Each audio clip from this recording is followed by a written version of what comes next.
Hi hello and welcome back to try it out with Meera Nair. ഉച്ചയ്ക്ക് ശേഷം നല്ല മഴയായിരുന്നു. 4 മണിയൊക്കെ ആയപ്പോൾ എന്തെങ്കിലും ഒരു സ്നാക്ക് കഴിക്കാൻ ആഗ്രഹം തോന്നി. പെട്ടെന്ന് തോന്നിയ ആഗ്രഹം ആയതുകൊണ്ട് ഒരുപാട് സ്റ്റെപ്പുള്ള കാര്യങ്ങളൊന്നും ഉണ്ടാക്കണ്ടെന്ന് വിചാരിച്ചു. പിന്നെ അത്രയും സാധനങ്ങളും എൻ്റെ കയ്യിലുണ്ടായിരുന്നില്ല. കുറച്ച് മുട്ട ഇരിപ്പുണ്ടായിരുന്നു. എന്നാൽ മുട്ട വെച്ച് നല്ലൊരു അടിപൊളി സിമ്പിൾ എഗ് ബജി ഉണ്ടാക്കിയാലോ എന്നൊരാശയം തോന്നി. അതിനായി 5 കോഴിമുട്ട ഞാൻ പുഴുങ്ങാനായി ഇടുന്നു. ഈ പുഴുങ്ങി വരുന്ന സമയം കൊണ്ട് ഞാൻ ബജിക്കുള്ള മാവ് തയ്യാറാക്കാം എന്ന് വെച്ചു. ബജിയുടെ മാവ് തയ്യാറാക്കാൻ എൻ്റെ കയ്യിൽ മൈദ ഉണ്ടായിരുന്നില്ല. മൈദയ്ക്ക് പകരം മാവ് ഉണ്ടാക്കാൻ ഞാൻ ഗോതമ്പ് പൊടിയാണ് ഉപയോഗിക്കുന്നത്.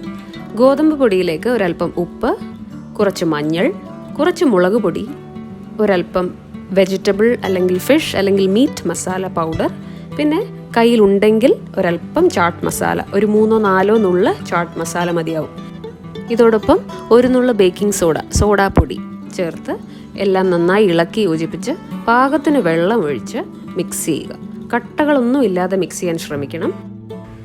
വീഡിയോയിൽ കാണുന്ന കൺസിസ്റ്റൻസിയിലായിരിക്കണം മാവ്. ഇതിൽ ഉപ്പും മറ്റും പാകത്തിനാണോ എന്നൊന്ന് പരിശോധിച്ച് പോരാ എന്നുണ്ടെങ്കിൽ ചേർത്ത് കൊടുക്കുക.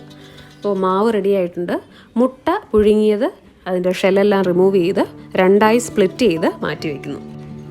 ബജിയുടെ മുട്ടയും മാവും റെഡി ആയിട്ടുണ്ട്. ഇനി ഇത് വറക്കുന്നതിനായി വെളിച്ചെണ്ണയാണ് ഞാൻ ഉപയോഗിക്കുന്നത്. ഒരു പാത്രത്തിലേക്ക് വെളിച്ചെണ്ണ ഒഴിച്ച് അടുപ്പത്ത് വെച്ച് ചൂടാക്കുന്നു. ചൂടായി വരുമ്പോഴേക്കും മാവിൽ മുട്ട മുക്കി ഓരോന്നായി എണ്ണയിലിട്ട് വറുത്തെടുക്കാം. ഒരു സമയം ഞാൻ 3 എണ്ണം മാത്രമാണ് ഇടുന്നത്. ഒരു വശം മൂത്ത ശേഷം മറുവശവും തിരിച്ചിട്ട് വറുത്തെടുക്കുക. അങ്ങനെ പല ബാച്ചസായി ഞാൻ എല്ലാ മുട്ടകളും വറുത്തെടുത്തു. അങ്ങനെ വളരെ സ്വാദിഷ്ടമായ ഈസിയായ മുട്ട ബജി റെഡിയാണ്. സോസോ ചട്നിയോ മറ്റോ കൂട്ടി നിങ്ങൾക്കിത് രുചികരമായി ഒരു ഈവനിങ് സ്നാക്കായി എപ്പോൾ വേണമെങ്കിലും ട്രൈ ചെയ്ത് നോക്കാവുന്നതേ ഉള്ളൂ. പലരും പല രീതിയിലാണ് മുട്ട ബജി ഉണ്ടാക്കാറുള്ളത്. ഞാൻ അങ്ങനെ പ്രത്യേകിച്ചൊരു മെത്തേഡൊന്നും ഫോളോ ചെയ്തിട്ടില്ല. എൻ്റെ കൈവശം ഉണ്ടായിരുന്ന സിമ്പിളായ ഇൻഗ്രീഡിയൻസ് വെച്ചിട്ടാണ് ഞാനിന്ന് ഈ ബജി ഉണ്ടാക്കിയിരിക്കുന്നത്. കുക്കിംഗ് ചെയ്ത് വലിയ എക്സ്പീരിയൻസ് ഇല്ലാത്തവർക്ക് പോലും ഈസിയായി ഉണ്ടാക്കാവുന്ന ഈ റെസിപ്പി നിങ്ങൾ ട്രൈ ചെയ്ത് എന്നെ അഭിപ്രായങ്ങൾ അറിയിക്കുക. ചാനൽ ഇഷ്ടമായെങ്കിൽ ഒന്ന് സബ്സ്ക്രൈബ് ചെയ്യാൻ മടിക്കരുത്. അപ്പോൾ അടുത്തൊരു റെസിപ്പിയുമായി കാണാം. Bye bye.